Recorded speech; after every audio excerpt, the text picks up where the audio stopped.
وَلْتَكُنْ مِنْكُمْ أُمَّةٌ يَدْعُونَ إِلَى الْخَيْرِ وَيَأْمُرُونَ بِالْمَعْرُوفِ وَيَنْهَوْنَ عَنِ الْمُنْكَرِ وَأُولَئِكَ هُمُ الْمُفْلِحُونَ. Kita masih melanjutkan bahasan kita tentang sifat ru'yatullah atau bahwasanya di antara sifat Allah, Allah mar'i, bisa dilihat ya, pada hari kiamat kelak. Dan pada kesempatan kali ini kita akan menyampaikan tentang pemikiran ahlul bidah yang mereka mengingkari tentang dilihatnya Allah pada hari kiamat kelak. Pada pertemuan lalu telah kita bahas tentang dalil ahlus sunnah. Pada kesempatan kali ini kita akan menyebutkan tentang dalil mereka dan bagaimana bantahan terhadap mereka.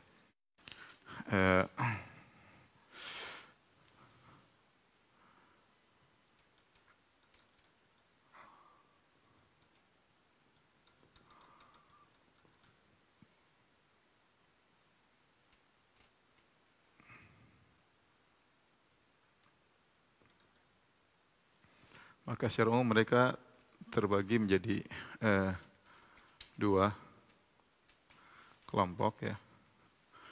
Yang pertama adalah yang menafikan bahwa Allah bisa dilihat, atau kata mereka Allah tidak bisa dilihat baik di dunia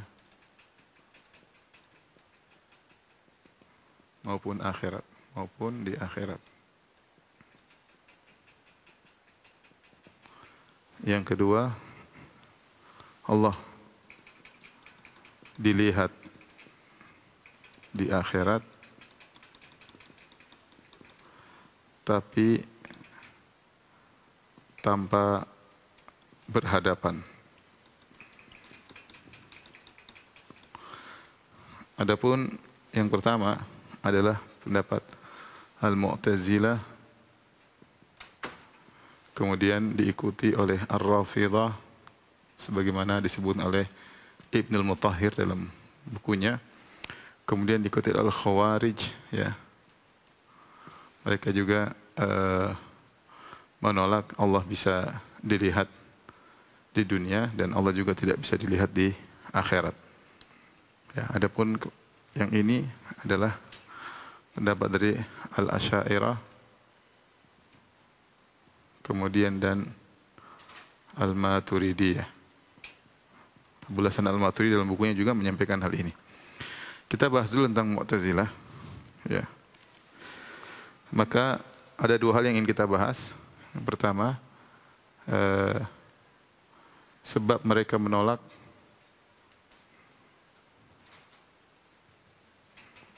Yang kedua, syubhat mereka atau dalil mereka.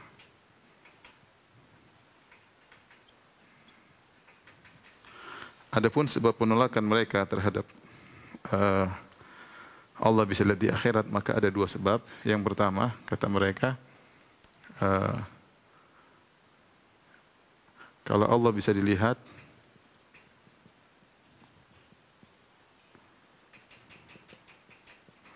melazimkan Allah itu jisim. Dan jisim adalah sifat muhdats atau makhluk. Ini yang pertama. Yang kedua, kalau Allah dilihat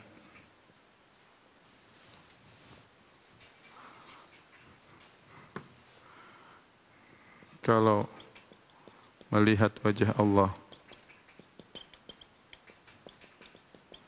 menimbulkan kelezatan,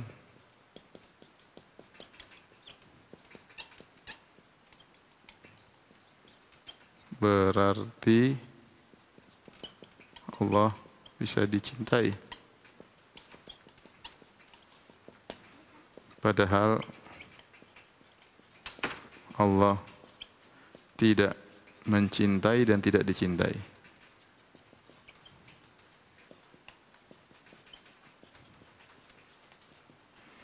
Taib, ini dalil mereka ya, bahwasanya jika Allah bisa dilihat, melazimkan Allah itu jisim, dan jisim adalah sifat muhdats, dan berarti Allah itu makhluk ya. Berarti Allah itu makhluk. Dan tentunya ini tidak benar ya, bahwasanya tidak ada kaitannya bahwasanya sesuatu yang dilihat berarti dia makhluk ya. Allah Subhanahu wa taala pernah kita singgung bahwasanya Allah Subhanahu wa taala adalah zat, dan zat itu kalau mau dinamakan jisim silakan, tapi Allah itu berzat ya. Bentahan ya.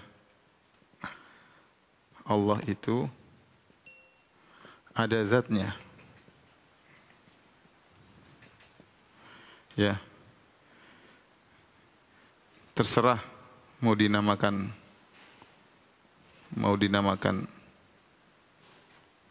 jisim. Jika dinamakan dengan jisim,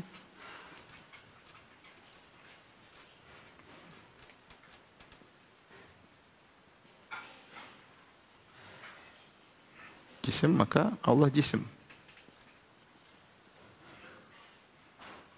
Adapun kalau maksudnya zat Allah adalah jisim yang seperti daging, seperti manusia, seperti makhluk, maka kita tolak. Tapi Allah adalah zat, dan zat yaitulah sesuatu yang bisa mungkin untuk dilihat ya, dan ternyata Allah menyatakan Allah dilihat pada hari kiamat. Justru secara kalau kita pakai logika, bantahan logika ya. Jadi kalau zat tersebut dinamakan jisim oleh Mu'tazilah, kita bilang Allah berjisim. Yang kedua logika ya. Ya. Kita melihat ya. Kita melihat hal-hal yang wujud. Yang wujud berupa warna, berupa benda, banyak yang kita lihat ya. Kita melihat banyak hal-hal yang wujud ya. Kemudian sesuatu yang tidak ada tidak kita lihat.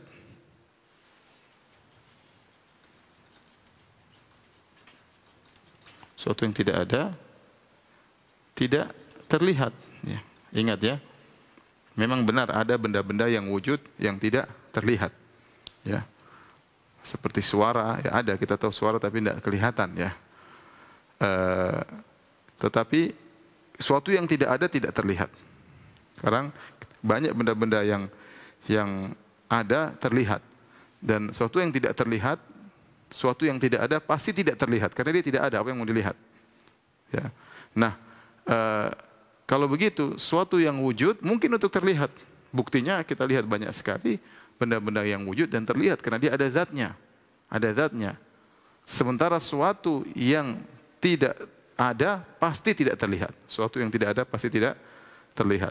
Nah, tidak mungkin kita mau menyamakan sesuatu yang ada dan sesuatu yang tidak ada pada poin tidak terlihat.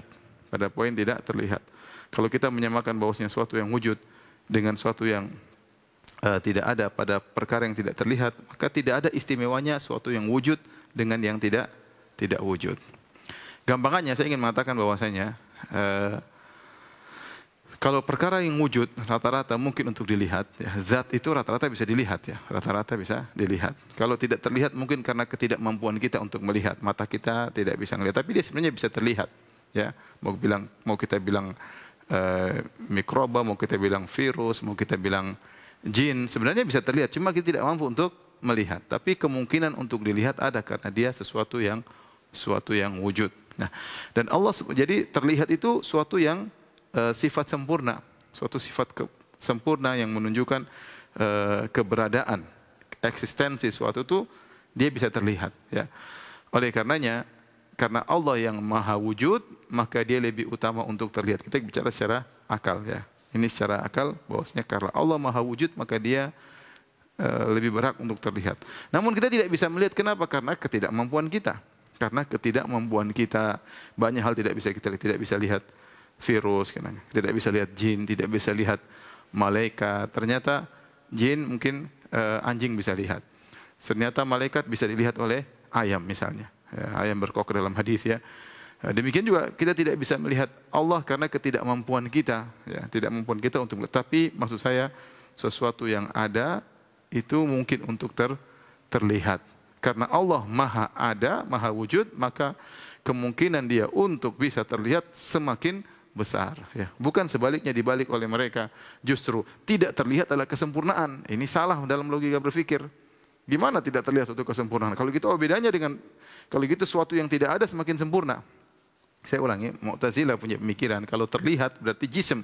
Berarti Allah itu sempurna kalau tidak terlihat lah. Kita bilang bagaimana kita memuji Allah pada suatu yang dimiliki oleh suatu yang tidak ada. Bukankah suatu adam, al-adam maksudnya suatu tidak ada, tidak terlihat? Apakah kita memuji itu suatu tidak ada? Kenapa? Hebat, kenapa? Tidak terlihat loh. Suatu yang tidak ada juga tidak terlihat. Bagaimana Allah dipuji dari suatu sifat yang dimiliki oleh suatu ketiadaan. Suatu ketiadaan memiliki sifat tidak terlihat. Saya ulangi lagi, Mu'tazilah punya pemahaman di antara kesempurnaan sifat Allah adalah tidak terlihat, karena kalau terlihat adalah jism. Kita bilang ini pemikiran yang terbalik, justru kemungkinan terlihat itu adalah suatu kemuliaan dan kesempurnaan, menunjukkan eksistensi keberadaan sesuatu. Buktinya kita melihat banyak hal, kita tahu dia ada dengan kita melihatnya. Adapun banyak hal tidak bisa kita lihat bukan karena tidak ada, bisa dilihat tapi kita tidak mampu untuk melihat. Ya, oleh karena jika wujud mungkin untuk terlihat, maka Allah Maha Wujud, maka kemungkinan Allah untuk terlihat lebih kuat. Dan ternyata Allah kabarkan pada hari kiamat Allah dilihat. Sebab kedua, mereka menolak Allah terlihat pada hari kiamat, kata mereka, karena melihat wajah Allah dalam hadis-hadis menunjukkan kelezatan. Dan mereka menolak, kata mereka, Allah tidak mencintai dan Allah tidak bisa dicintai. Oleh karenanya, seperti pernah kita sampaikan, kisah Ja'ad bin Dirham. Ja'ad bin Dirham, kenapa dibunuh oleh Khalid Al-Qasri? Kenapa? Karena dia mengatakan, Inna Allaha lam yukallim Musa wa lam yattakhidh Ibrahim khalila. Kata mereka, kata Ja'ad bin Dirham, Allah tidak pernah berbicara dengan Nabi Musa. Ya, karena kalau bicara berarti makhluk, berarti ada suara dan macam-macamnya. Dan Allah tidak pernah mencintai Nabi Musa. Berarti kalau Allah mencintai, ya berarti ada sifat manusia, sifat makhluk. Jadi Allah tidak pernah berbicara dengan Nabi Musa dan Allah tidak pernah mencintai Ibrahim alaihissalam. Padahal dalam Al-Quran Allah mengatakan, wa kallamallahu Musa taklima. Allah sungguh berbicara dengan Nabi Musa dan Allah berfirman, wattakhadallahu Ibrahim khalila. Allah menjadikan Ibrahim sebagai kekasihnya. Gara-gara dia menolak dua sifat tersebut, maka dia dibunuh oleh Khalid Al-Qasri. Sehingga syubhat tersebut bergulir berlanjut kepada Mu'tazilah, bahwasanya Allah tidak mencintai dan Allah tidak dicintai. Innallaha la yuhib wa la yuhab. Allah tidak mencintai dan Allah tidak dicintai. Sementara kalau kaum mukminin melihat Allah, maka mereka rindu bertemu Allah dan mereka mencintai Allah. Makanya Nabi Muhammad SAW berdoa, as'aluka ladzatan nadhar ila wajhikal karim wasyauqa ila liqa'ik fi ghairi dharra'a mudhirrah wala fitnatin mudillah. Di antara doa Nabi Muhammad SAW, ya Allah, aku mohon kepada Engkau kelezatan memandang wajahmu dan kerinduan untuk bertemu dengan Engkau, ya. Kerinduan untuk bertemu dengan Engkau. Berarti sehingga mereka mengatakan kaum mukminin merasa lezat tatkala memandang wajah Allah, berarti ini ada cinta kepada Allah dan ini tidak mungkin, sehingga mereka tolak Allah bisa dilihat karena mereka menolak sifat mahabbah dari Allah Subhanahu wa taala. Ini saya ingin sampaikan bahwasanya namanya sifat-sifat Allah berkait, ya. Kita bilang pertama mudah sudah kita bahas pada pertemuan lalu. Yang pertama secara bahasa namanya an-nadhara ila itu sama dengan melihat. Tidak ada kemungkinan yang lain secara bahasa. Unzuru ila thamarihi, kata Allah, lihatlah kepada buah-buahnya. Jadi namanya dalam Al-Quran banyak sekali an-nadhar ila, itu maknanya adalah melihat. Tidak mungkin diartikan dengan menunggu. An-nadhar ila. Di sini Allah menggunakan nadhar ila. Ila rabbiha nadhirah. Berarti artinya melihat. Tidak mungkin diartikan dengan menunggu secara bahasa. Datangkan secara bahasa an-nadharu ila artinya menunggu dan tidak akan didapatkan. Ya, kecuali dari syair-syair yang ditahrif atau dirubah, ya. Asalnya dalam buku bahasa semuanya an-nadharu ila artinya melihat, ya. Ya, artinya melihat bukan menunggu. Kemudian yang kedua, kalau artinya menunggu,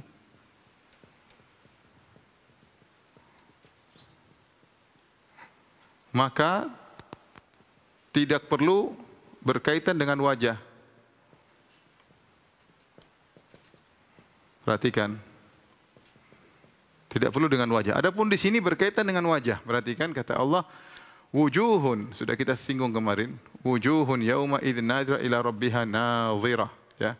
Ila rabbiha nadhirah. Allah mengkaitkan penglihatan tersebut dengan wajah. Kenapa wajah? Karena wajah tempat mata. Maka penglihatan tersebut dikaitkan dengan wajah. Adapun kalau artinya menunggu, maka tidak perlu berkaitan dengan wajah, ya.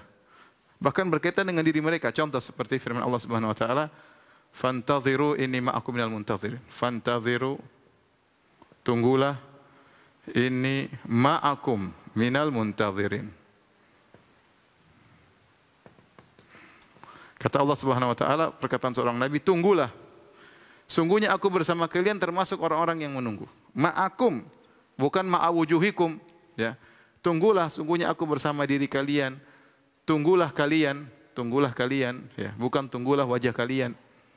Nabi tersebut tidak mengatakan fantaziri wujuhukum, tidak ada.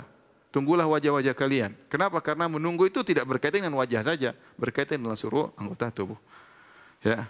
Hal yanzuruna illa ta'wilah. Contoh lagi firman Allah Subhanahu wa taala, hal yanzuruna illa ta'wilah, ya.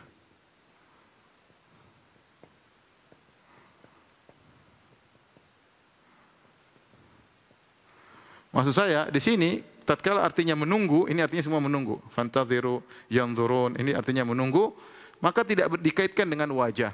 Tatkala dikaitkan dengan wajah berarti berkaitan dengan penglihatan. Ini sangat jelas sekali. Bantahan yang ketiga,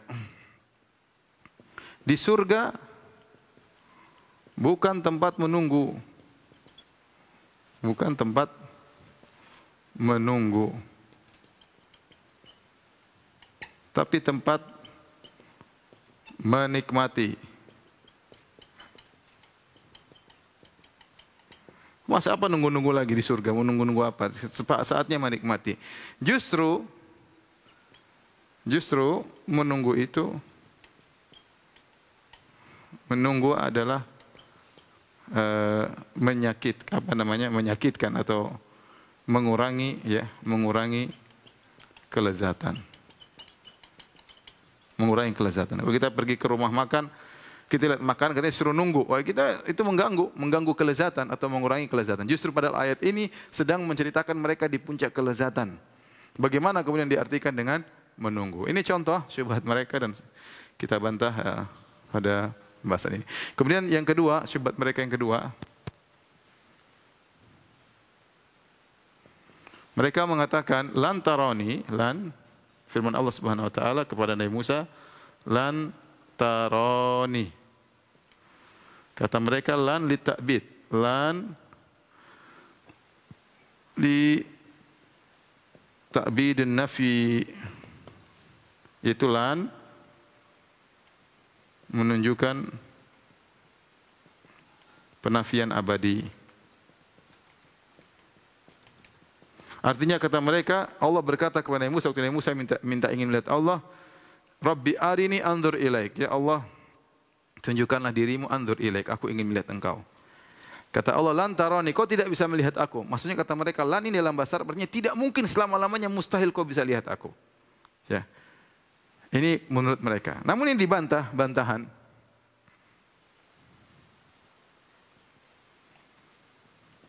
Pertama dikatakan, ya, lan, ya, tidak ada dalam bahasa Arab. Ini lan adalah penafian abadi. Lan penafian abadi merupakan bid'ah bahasa.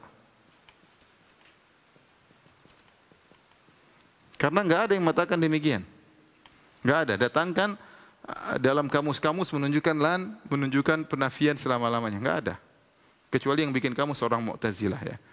Saya ingatkan, terkadang kita dapati pengertian bahasa dalam kamus, ternyata ada pengaruh akidah. Ternyata penulis kamus tersebut orang Mu'tazilah misalnya, ya. Atau memiliki penyimpangan dalam akidah, kemudian dimasukkan unsur-unsur akidah dalam kamus bahasa Arab tersebut. Namun lan, ya, secara bahasa tidak berarti penafian selama-lamanya. Kemudian bantahan yang kedua, Allah berfirman tentang orang-orang Yahudi, kata Allah Subhanahu wa taala dalam Al-Qur'an, walan yatamannauhu abadan bima qaddamat aydihim, ya. Jadi orang Yahudi merasa mereka masuk surga, ya. Maka dikatakan kepada orang Yahudi, mintalah mati, kalau kau merasa mati pasti masuk surga, mintalah mati. Apa kata Allah? Walan yatamannahu abadan. Mereka tidak akan minta mati selama-lamanya. Kalau kita artikan lan selama-lamanya abadi, maka perhatikan. Kalau Mu'tazilah mengartikan sini lan artinya penafian abadi. Versi Mu'tazilah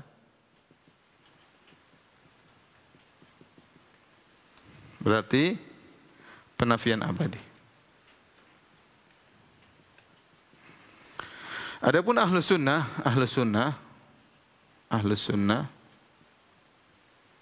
lan itu penekanan dalam penafian. Dalam penafian.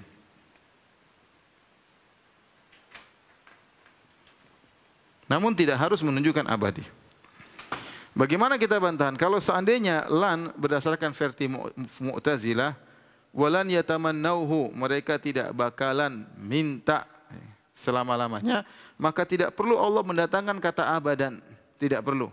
Jadi seakan-akan kita artikan wala yatamannauhu abadan, ya, enggak mungkin. Tatkala Allah mendatangkan kalimat abadan selama-lamanya untuk menjelaskan penafian ini selama-lamanya, maka butuh pertambahan abadan. Karena lan pada asalnya tidak menunjukkan keabadian. Saya ulangi sisi pendalilannya bagaimana kita bantah mereka. Dengan ayat ini kita bilang orang Yahudi pertama merasa masuk surga. Maka di antara bantahan kepada mereka, Allah suruh mereka minta mati aja.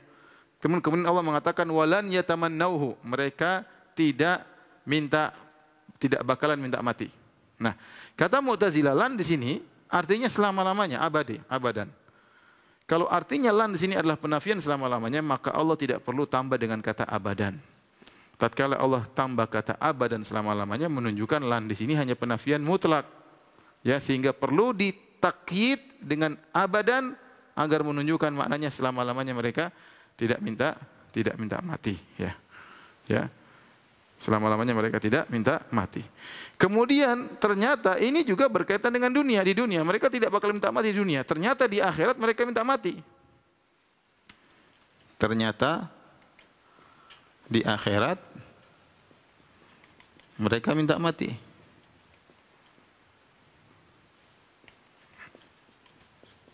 Dalam Al-Quran, wanadau ya Malik, wanadau ya Malik liyaqdi alaina rabbuk.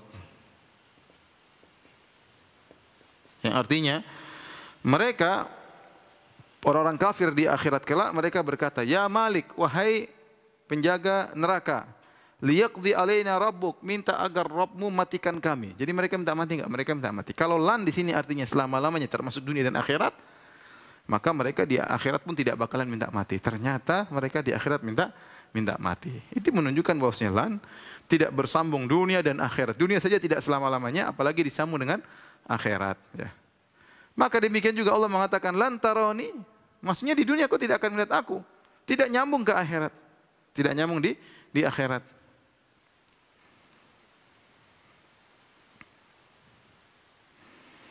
Oleh karenanya dalam ayat yang lain Allah menggunakan la, ya. Wala yatamannaunahu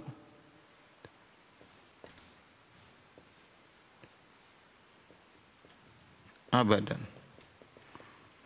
Allah menggunakan la di sini nun dihapuskan, walan yatamannauhu karena dia mansub, nun dihapuskan, ya. Di sini sebutun nun ada nunnya. Karena dia marfu, tidak mansub, ya. Wala di sini perhatikan la, Allah tidak pakai lan. Berarti makna ayatnya berkaitan dengan Yahudi sama. Berarti la sama dengan lan. Bedanya la sama lan apa? Lan penekanan, itu aja. La, ya. Allah datangkan dalam ayat yang lain dengan kata la sebagai pembanding dengan lan. Padahal dua ayat ini sama, yang satu dalam surat Jumat, yang satu dalam surat Al-Baqarah. Ya. Berarti menunjukkan lan maknanya la, cuma lan ada penekanan saja. Tapi itu syubhat mereka yang kedua. Sekarang syubhat mereka yang ketiga.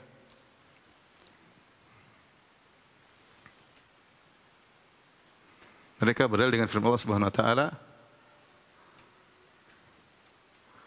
la tudrikuhul absaru wa huwa yudrikul absar.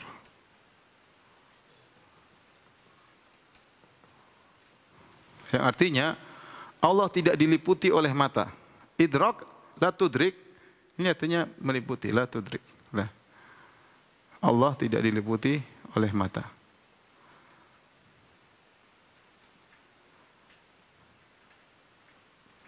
Oleh pandangan. Mereka mengatakan kalau gitu Allah nggak bisa dilihat. Ini ayat pujian, kata mereka, la tudrikul absar. Allah tidak bisa dilihat oleh mata. Ya. Jadi mereka memahami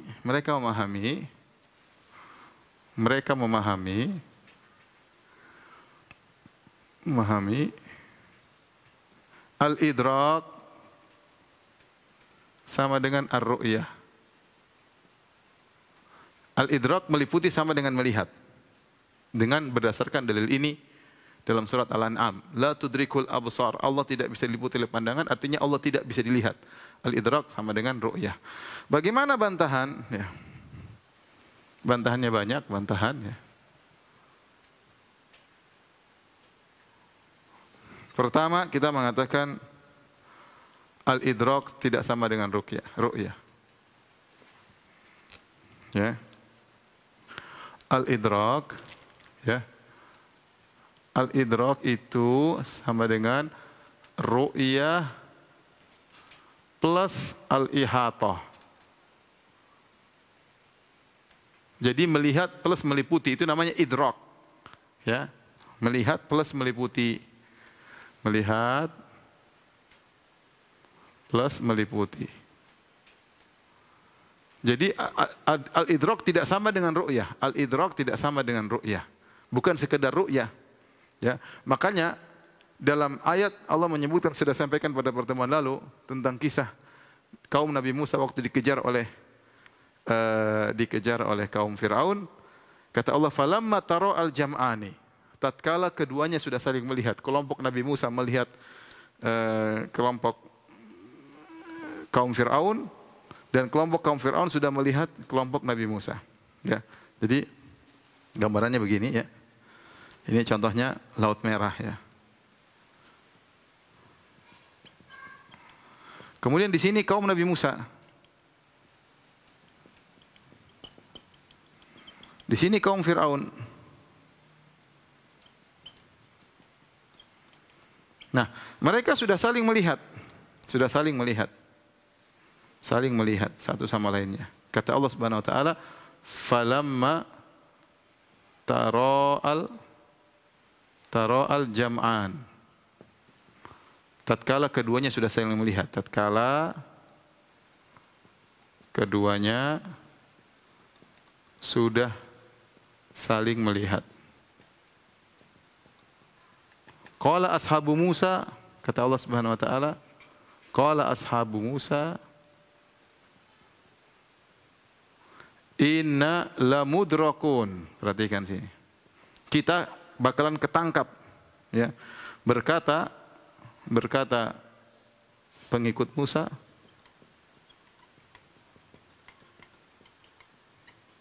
kita bakalan ketangkap. Kita akan ketangkap. Akan diliputi. Akan terkejar maksudnya. Atau tertangkap. Perhatikan di sini. Berarti mereka belum tertangkap. Ya, di sini lihat, ditetapkan taro'a saling melihat, sementara idrak belum. Berarti adanya ru'ya belum tentu ada idrak. Makanya ashabu Musa berkata, kita bakalan diidraki. Lihat sudah, saling melihat sudah. Saling melihat. Berkata kaum Nabi Musa, inna lamudrakun, kita bakalan diliputi, bakalan ditangkap. Berarti di sini Allah gabungan antara melihat dengan tidak idrak, belum idrak. berarti menyatakan ru'yah sama dengan idrak, itu tidak benar. Buktinya dalam ayat ini, ru'yah tidak melazimkan idrak. Makanya sudah saling melihat tapi belum ketangkap. Makanya kaum Nabi Musa mengatakan kita bakalan ketangkap. Bakalan yuhat bina, bakalan mudrakun, akan ditangkap idrak. Sementara mereka mengatakan ru'yah sama dengan idrak. Ini bantahan pertama, secara bahasa mereka keliru.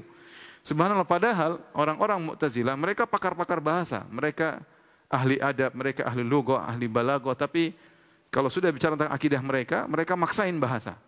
Tapi kalau mereka bicara tentang hal yang lain, secara bahasa sangat indah pembahasan mereka. Tapi kalau sudah bicara akidah, terkadang bahasa yang mereka ahlinya kemudian mereka menyelisihi. Ini bantahan pertama. Bantahan yang kedua, ya.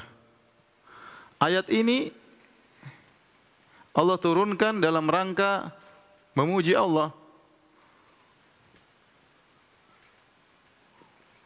Baik.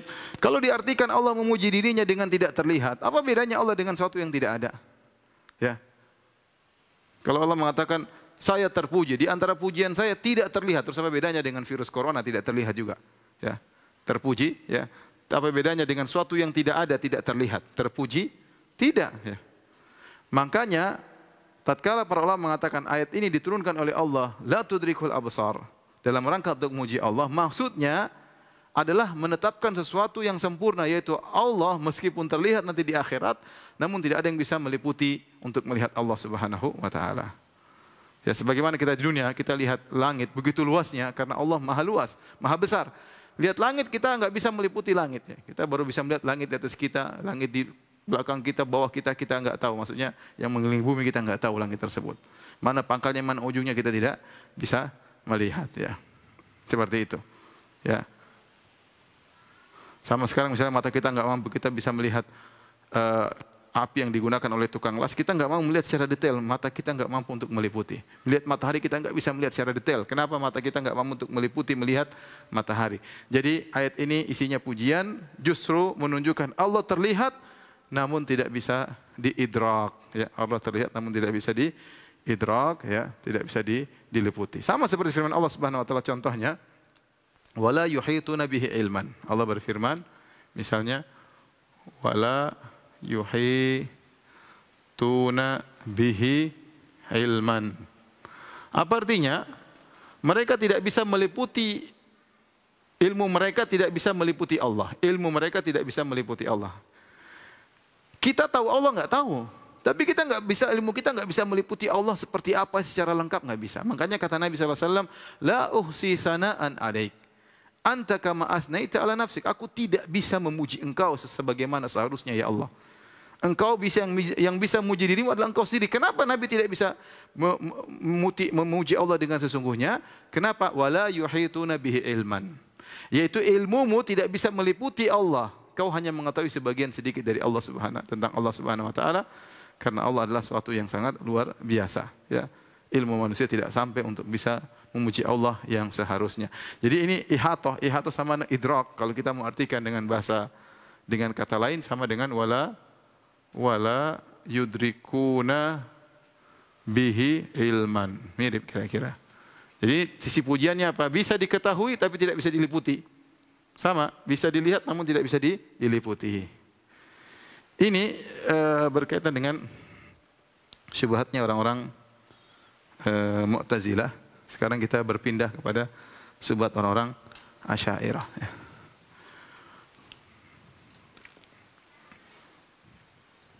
Saya hapus dulu yang ini.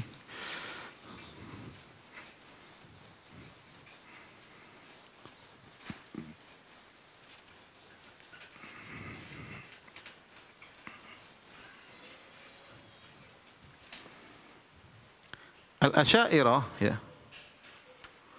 Pada hakikatnya kalau kita mau bagi mereka menjadi dua dalam hal ini, ada dua kelompok, dua mazhab. Yang satu mengatakan Allah dilihat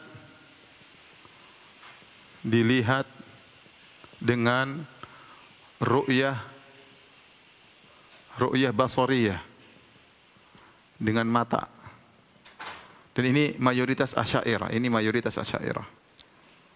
jumhur Asy'ariyah.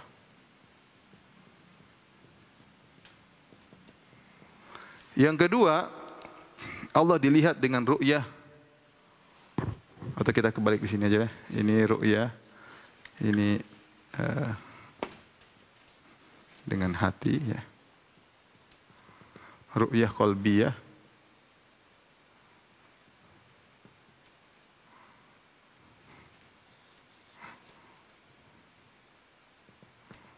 Qalbiyah. Ini adalah pendapat Al-Ghazali, diikuti juga oleh Ar-Razi. Ini yang Asy'ariyah yang pintar-pintar, ya, Huzzaqul Asy'ariyah. Ya. Huzzaqul Asy'ariyah yang pintar-pintar. Ya. Adapun yang ini jumhur Asy'ariyah,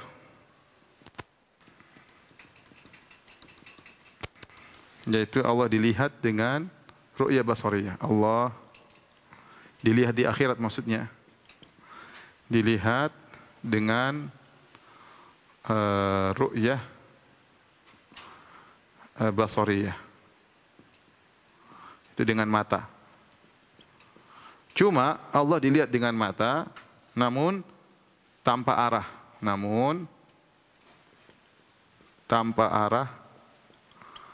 Maksudnya tanpa berhadapan.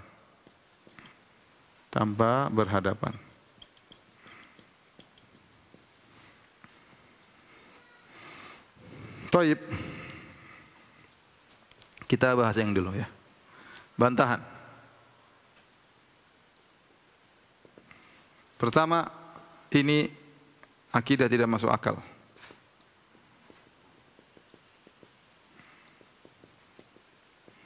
Karena namanya melihat dengan mata, ya, bukan dengan hati ya, melihat dengan mata, pasti ada berhadapan. Pasti berhadapan dengan yang dilihat. Iya enggak? Pasti berhadapan dengan dilihat. Yang mana mata ya pasti yang dilihat sini. Ya. Kalau ya gimana melihat tanpa berhadapan tuh mustahil. Mau melihat ente melihat dengan mata ya pasti depan ente. Mereka tidak mau bilang Allah dilihat di depan. Kenapa dilihat di depan? Berarti Allah diarah. Berarti dan itu mereka tolak. Karena Asy'ariyah mereka mengingkari uluwullah. Ya. Asy'ariyah mengingkari uluwullah, ketinggian Allah. Kata mereka, Allah tidak di arah manapun atau jihah. Ya. Nah, kalau mereka bilang Allah dilihat dengan mata, berarti di arah depan berhadapan. Dan ini kata mereka enggak, Allah bisa lihat tapi tidak di hadapan mata. Terus bagaimana? Makanya akidah mereka enggak masuk akal dan mereka diejek oleh orang-orang Mu'tazilah. Di antaranya Zamakhsyari dalam kitabnya Al-Kasyaf ngejek mereka. Apa kata Zamakhsyari? La jama'atun sammau hawahum sunnatan. La jama'atun humrun la amri mukafah. Kata dia, ada sekelompok orang menamakan hawa nafsu mereka dengan sunnah, yaitu Asy'ariyah mengaku diri mereka ahlu sunnah. Mereka namakan hawa nafsu mereka, ngaku-ngaku ahlu sunnah, padahal itu hawa nafsu. La jama'atun humrun la umri mukafah. Sungguh mereka adalah himar yang diletakkan pelana di atasnya. Bahlul kata Zamakhsyari terhadap Asy'ariyah gara-gara akidah ini. Ya. Apa kata Zamakhsyari? Qad syabbahuhu bi khalqihi wa takhawwafu suna'al wara wa tasattaru bil balkafah. Mereka telah menyamakan Allah dengan makhluk dengan mengatakan Allah bisa dilihat, karena menurut Mu'tazilah kalau Allah bisa dilihat berarti seperti makhluk. Ini Zamakhsyari Mu'tazilah dalam tafsir Al-Kasyaf. Ya. Akhirnya mereka mengatakan wa tasattaru, mereka takut dicela oleh manusia, mereka mengatakan wa tasattaru bil balkafah, maka mereka menyembunyikan kekurangan mereka dengan mengatakan Allah dilihat tanpa tahu bagaimana caranya. Allah dilihat tanpa tahu bagaimana caranya. Kata mereka yang penting Allah bisa lihat pada hari kiamat kelak. Kaum mukminin berlezat-lezatan, tetapi tidak di hadapan mata. Sebagaimana enggak masuk akal. Al-Quran turun dengan bahasa Arab. Perhatikan, Al-Quran turun dengan bahasa Arab. Dan semua orang namanya bahasa Arab melihat itu pasti di depan mata. Itu namanya melihat. Kalau tidak ada yang dilihat di depan, ya gimana melihat tidak di hadapan mata? Berarti bukan melihat secara bahasa. Oleh karenanya, subhanallah, masalah ru'yah dan masalah Allah atas adalah amran mutalaziman. Kata Ibn Taimiyah rahimahullah taala, wa ru'yah wa al-fauqiyah amrani mutalaziman. Bahwasanya melihat Allah dan Allah Maha Tinggi dua perkara yang saling melazimi. Tidak bisa ditetapkan, kalau ingin tetapkan dua-duanya, kalau ingin ditolak, tolak dua-duanya. Kalau mau tetapkan satu, tetapkan yang lainnya. Kalau mau ditolak satu, ditolak semuanya. Dan ini komitmen, orang-orang Mu'tazilah mereka komitmen. Mereka tolak fauqiyah, mereka tolak Allah tidak di atas, kata mereka Allah juga tidak bisa dilihat. Karena mereka tahu itu kelaziman. Mu'tazilah menolak fauqiyah, mereka juga menolak ru'yah. Asy'ariyah aneh. Asy'ariyah menetapkan ru'yah, menolak fauqiyah. Dan ini suatu yang tidak mungkin. Allah dilihat tapi tidak di hadapan, tidak ada berhadapan. Maka dibantah secara bahasa enggak masuk akal. Secara bahasa enggak masuk akal. Selain itu mereka juga mengatakan, ya, kita kan mengatakan taib. Asy'ariyah juga menolak, Asy'ariyah sebagian mereka menolak Allah dicintai. Sebagian mereka, tidak semua, Allah dicintai. Terus bagaimana dengan kelezatan melihat wajah Allah? Itu bukankah kaum mukminin waktu melihat wajah Allah dengan berlezat-lezat itu adalah konsekuensi karena mereka cinta kepada Allah, melihat sesuatu yang sangat mereka cintai sehingga mereka merasa berlezat-lezat. Sehingga sebagian mereka mengatakan maksudnya ya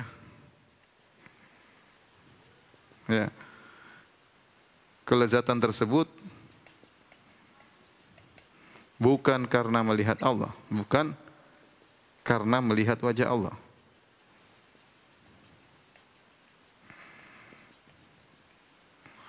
Tapi ketika melihat wajah Allah, ketika melihat Allah, maka Allah menciptakan kelezatan bagi mereka.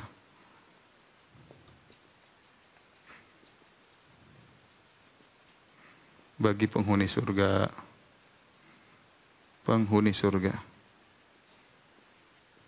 Coba takwil terus. Kalau kita Ahlussunnah gampang. Sekarang mereka untuk menetapkan Allah dilihat saja banyak yang harus mereka takwil. Pertama, yang mereka takwil, Allah tidak di atas. Ahlussunnah mudah, hadisnya jelas. Kata Nabi, sahabat bertanya, "Ya Rasulullah, hal nara rabbana?" Ya Rasulullah, kita bisa lihat Rabb kita enggak pada hari kiamat? Suatu yang mungkin mereka tanya. Kata Nabi, "Innakum satarawna rabbakum ayanan kama tarawnal qamara lailatal badri." Sungguhnya kalian benar-benar akan melihat Allah ayanan dengan mata kalian. Kama tarawnal qamar, sebagaimana kalian melihat rembulan di malam bulan purnama. La tudamuna fi ru'yati, kata Nabi, kalian tidak berdesak-desakan untuk melihatnya. Kenapa lihat ke atas? Kalau lihat depan desak-desakan, ada yang pendek enggak bisa lihat. Kata Nabi, kalian akan melihat dan kalian tidak perlu berdesak-desakan. Wala tudamuna fi ru'yati, kalian tidak akan berdesak-desakan, tidak akan memudaratkan dalam melihat Allah Subhanahu wa taala. Ahlussunnah jelas. Kemudian melihat wajah Allah, selesai. Melihat wajah Allah, kelezatan puncaknya. Mereka menetapkan Allah bisa dilihat, tapi kenapa mereka tidak tolak aja? Karena mereka mau tolak susah, karena ada hadis mutawatir dan banyak di antara mereka juga ahlul hadis. Ahlul hadis, maka akhirnya mereka menetapkan Allah dilihat tapi dengan takwilan. Takwil pertama dilihatnya tanpa berhadapan. Takwilan kedua bukan berlezat-lezat tatkala melihat Allah, tapi ketika melihat Allah, Allah ciptakan kelezatan. Takwilan ketiga, wajah Allah enggak ada. Yang dilihat bukan wajah Allah, tapi zat Allah. Subhanallah. Semua ayat, semua hadis ditakwil ikut sesuai dengan keinginan mereka. Ahlussunnah selesai zahirnya, apa susahnya? Apa susahnya? Ya. Maka saya bilang masalah ru'ya ini masalah puncak. Makanya saya sebutkan pada awal pengajian lalu, banyak ulama menjadikan sifat masalah Allah dilihat sebagai penutup dari masalah sifat. Karena inilah yang membedakan benar-benar. Karena kalau Allah bisa dilihat sebagaimana dalam hadis, sudah selesai akidah mereka di dunia, salah semua, ngawur semua. Akidah Mu'tazilah ngawur, akidah Asy'ariyah ngawur semuanya. Taib, di antara Asy'ariyah ada yang hudzaqul Asy'ariyah, yang cerdas, yang tahu bahwasanya itu tidak masuk akal. Mereka ini sadar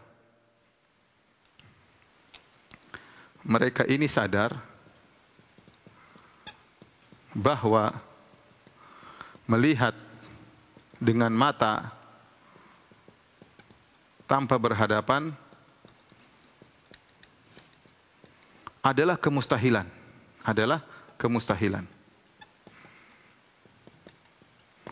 Akhirnya, dan ini pintar, Ghazali sama Ar-Razi, akhirnya mereka mengatakan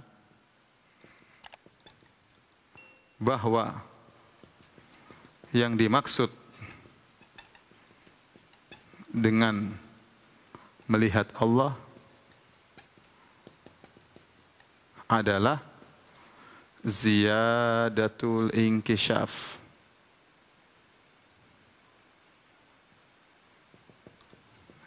Ziyadatul ilmi billah. Jadi semakin dibuka, tersingkap apa itu hakikat Allah.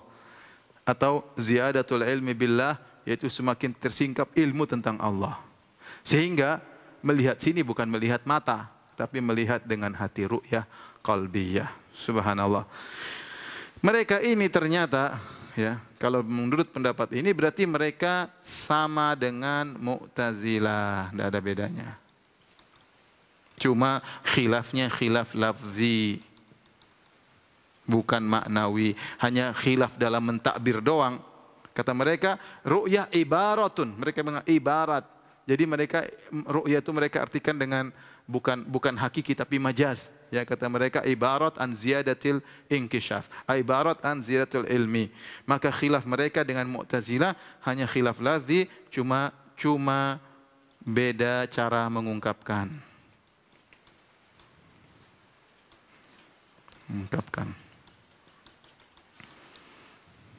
Baik. Ini ya kira-kira tentang akidah Ahlussunnah wal Jamaah yang terbedakan dari akidah para penolak sifat baik Mu'tazilah maupun Asy'ariyah. Tolong di setting biar jelas, biar bisa dilihat sama para pemirsa. Ada sedikit saya mau lanjutkan sedikit lagi insyaallah taala.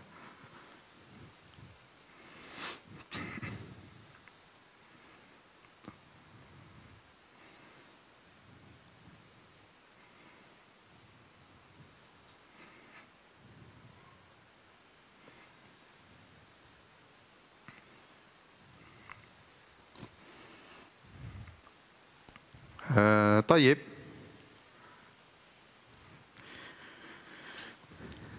Ada pembahasan disebut oleh para ulama ya tentang masalah apakah Allah dilihat oleh orang-orang kafir pada hari kiamat di padang mahsyar. Ya.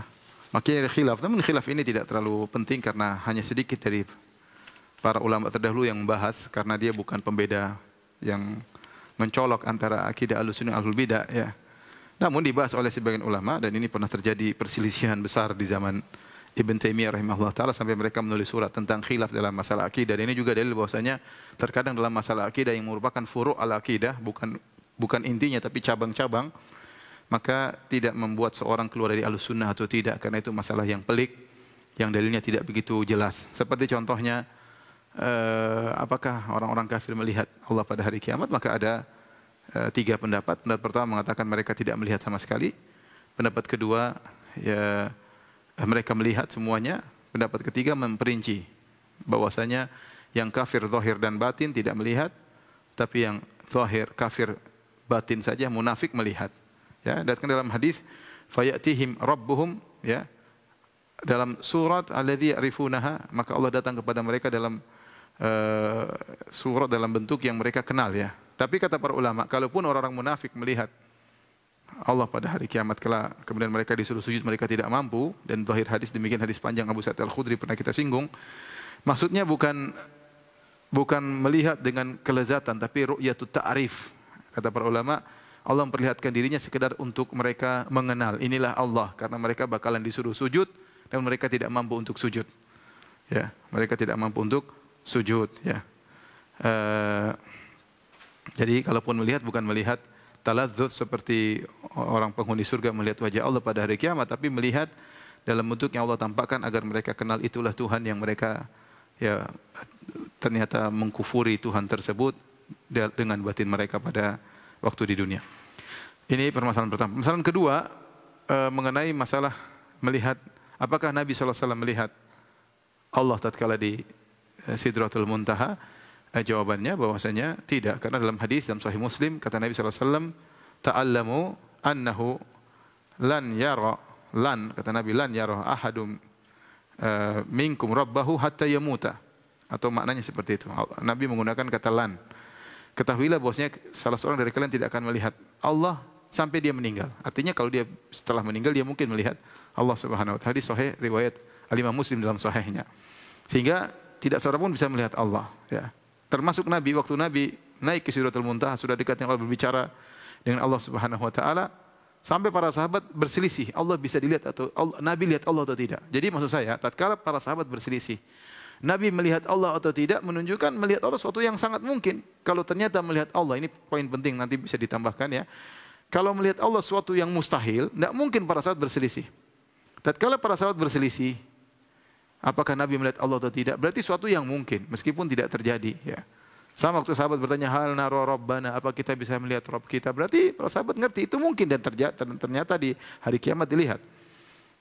Waktu Nabi ditanya dalam hadis Abu Dzar, apakah hal ra'aita rabbak, apakah kau melihat Rabbmu? Kata Nabi, nurun anna arahu, ada cahaya bagaimana aku bisa melihat, ada hijab. Dalam riwayat ra'aitu naron, aku melihat cahaya nur, ya. Ya, tidak bisa aku melihat Allah, ya. Jadi ada cahaya yang menghalangi antara Nabi dengan Allah, itu hijab Allah Subhanahu wa taala. Adapun riwayat dari Ibnu Abbas terkadang mengatakan Allah tidak dilihat, dalam riwayat yang lain Ibnu Abbas mengatakan Allah dilihat oleh Nabi, maksudnya ru'yah qalbiyah. Dilihat oleh Nabi dengan ru'yah qalbiyah. Ini pembahasan satu pembahasan. Bahasan berikutnya, apakah Nabi melihat Allah dalam mimpi? Datang dalam hadis Rasulullah SAW mengatakan, ra'aitu Rabbi fi ahsani surah. Aku melihat Allah dalam bentuk yang terindah.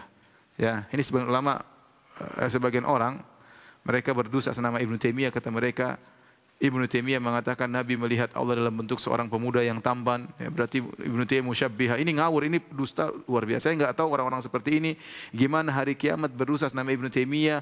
Ibnu Taimiyah tidak mengatakan demikian, kemudian mereka mengkafirkan Ibnu Taimiyah. Bagaimana mereka nanti nasib mereka di akhirat kalau Ibnu Taimiyah menuntut kepada Allah untuk mengambil seluruh atau mengambil pahala-pahala mereka, pahala puasa mereka, pahala salat mereka. Gimana kita berdosa nama para ulama? Ibnu Taimiyah ini saya bahas, Ibnu Taimiyah membantah Mu'tazilah, bantah Asy'ariyah, bantah kesyirikan, membantah tasbih, membantah, kemudian dikatakan Ibnu Taimiyah mengatakan Nabi melihat Allah dalam bentuk seorang pemuda yang tampan. Ya, ini kedustaan terhadap Ibnu Taimiyah rahimahullahu taala. Perlu saya ingat karena tersebar di sebagian medsos ada pernyataan demikian. Dan subhanallah saya khawatir mereka ini repot pada hari kiamat kelak. Yang benar maksudnya dalam hadis datang, ra'aitu Rabbi fi ahsani surah. Aku melihat Allah pada bentuk yang terindah. Itu konteksnya ketika Nabi dalam mimpi melihat Allah. Sehingga para ulama bahas, apakah mungkin seorang melihat Allah pada dalam mimpinya? Jawabannya pendapat Imam Ahmad, mungkin seorang melihat Allah dalam mimpinya. Tetapi yang dia lihat itu bukan bentuk sesungguhnya, tapi menggambarkan keimanannya. Seperti Nabi Yusuf alaihissalam ketika bermimpi, inni ra'aitu ahada asyara kaukaba wasyamsa wal qamara ra'aituhum li sajidin. Ya, aku melihat, kata Nabi Yusuf alaihissalam, aku melihat matahari, rembulan, 11 bintang sujud kepadaku, ya. Bukan berarti kenyataannya bintang akan sujud kepada dia, tapi itu adalah gambaran bahwasanya akan ada orang-orang besar yang sujud kepada dia, maksudnya ayah, ibunya dan 11 saudaranya. Sama seperti raja bermimpi sab'a baqaratin simanin ya'kuluhunna sab'un ijaf wa sab'a sumbulatin khudrin ukhra yabisat. Bahwasanya ada 7 gemuk sapi dimakan oleh 7 sapi kurus, kemudian ada 7 bulir yang hijau dengan yang kering. Maksudnya bukan itu kenyataannya, tapi itu gambaran tentang musim kemarau, musim panas, karena namanya mimpi ada munasabah, ada keterkaitan, tapi bukan itu yang sesungguhnya. Maka demikian kata para ulama, dijelaskan oleh Taimiyah, tatkala Nabi melihat Allah dalam bentuk yang terindah, bukan berarti Nabi melihat zat Allah, bukan. Ini dijelaskan oleh Taimiyah. Bahwasanya mimpi tersebut bukan berarti Nabi melihat zat Allah, tetapi melihat tentang keimanan. Karena Nabi imannya tertinggi, maka dia melihat bentuk yang terindah. Dia melihat bentuk yang terindah, tapi bukan zat Allah yang dilihat. Karena mimpi lain halnya dengan alam nyata. Terakhir saya bacakan perkataan Ibnu Taimiyah, ya, karena kita selesai dari Aqidah Wasithiyah. Aqidah Wasithiyah syarahnya ada 2 jilid, ya. Jilid pertama berkaitan dengan atau ada 2 bagian. Bagian pertama berkaitan dengan ayat-ayat. Dan ini kita sudah selesai dari ayat-ayat berkaitan dengan sifat-sifat. Pada pertemuan berikutnya kita akan masuk dalam hadis-hadis. Ya. Di penghujung bagian ayat-ayat, maka Ibnu Taimiyah mengatakan wa hadzal bab fi kitabillahi katsir dalam Aqidah Wasithiyah. Dan bab ini dalam Al-Qur'an banyak. Artinya bab tentang sifat-sifat Allah kalau kita mau cari tentang ayat-ayat sifat-sifat Allah dalam Al-Quran banyak, ya. Banyak. Bukan hanya yang disebut oleh Ibnu Taimiyah, tapi banyak sekali. Man tadabbara al-Qur'ana taliban lil huda minhu, ya. Tabayyana lahu turuqul haq. Barang siapa yang mentadabburi Al-Qur'an dalam rangka mencari hidayah, maka dia akan nampak jalan kebenaran. Bukan baca Quran untuk mencari takwil. Bukan baca Al-Quran sudah punya akidah baru baca Al-Quran baru mentakwil, tidak. Tapi dia benar-benar baca Al-Quran tanpa ada background sebelumnya, tanpa ada filsafat sebelumnya, tanpa ada syubhat sebelumnya. Dia baca secara normal saja, maka dia akan dapat hidayah. Makanya saya sudah pernah sampaikan dalam sebagian kajian bagaimana waktu Umar bin Khattab radhiyallahu anhu membaca Taurat, lembaran Taurat, kemudian Nabi marah, "Amutahwikuna anta ya ibnal Khattab?" Ya.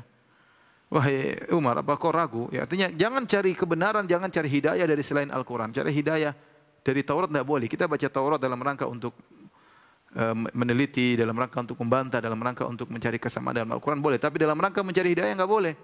Nabi melarang karena Al-Quran sudah cukup. Bahkan Nabi tegur Umar bin Khattab, bahkan Nabi berkata di akhir hadis, di akhir hadis kata Nabi, "Laukana Musa hayyan ma wasi'u ila tibai." Kalau Nabi Musa masih hidup, dia pasti ikut saya. Ngapain baca Taurat? Ya, dalam rangka mencari hidayah. Maka kalau orang yang mencari hidayah, apalagi masalah akidah tentang Allah, jangan baca buku filsafat. Ya, cukup kita baca Al-Quran, hadis jelas. Apakah kurang penjelasan Allah? Apa kurang penjelasan Nabi sallallahu alaihi wasallam? Apakah Nabi tidak fasih, tidak bisa menjelaskan kepada umatnya? Ya. Sehingga kita butuh untuk memahami Al-Quran dan hadis dengan baca ilmu filsafat, baca buku Aristoteles, baca buku Plato yang mereka tidak beragama. Subhanallah, bagaimana kita mengkaitkan akidah kita dengan pemikiran Aristoteles dengan pemikiran Plato. Sehingga kita terjebak harus mentakwil berbagai macam takwilan. Seakan-akan Nabi tidak pandai menjelaskan. Seakan-akan Allah tidak pandai menjelaskan. Makanya, kata Ibnu Taimiyah, "Faman tadabbaral Qur'an taliban lil huda minhu." Barang siapa yang mentadabburi Al-Quran mencari hidayah, tabayyana lahu tariqul haq. Maka dia akan mendapatkan jalan kebenaran. Jalan kebenaran. Taib, demikian. Kita selesai dari pembahasan bagian pertama dari kitab Aqidah Wasithiyah tentang ayat-ayat. InsyaAllah pada pertemuan berikutnya kita akan bahas tentang hadis-hadis yang berkaitan dengan sifat-sifat Allah Subhanahu Wa Taala. Demikian, kurang lebihnya saya mohon maaf. Subhanakallah bihamdik, asyhadu an la ilaha illa anta, astaghfiruka wa atubu ilaik. Assalamualaikum warahmatullahi wabarakatuh.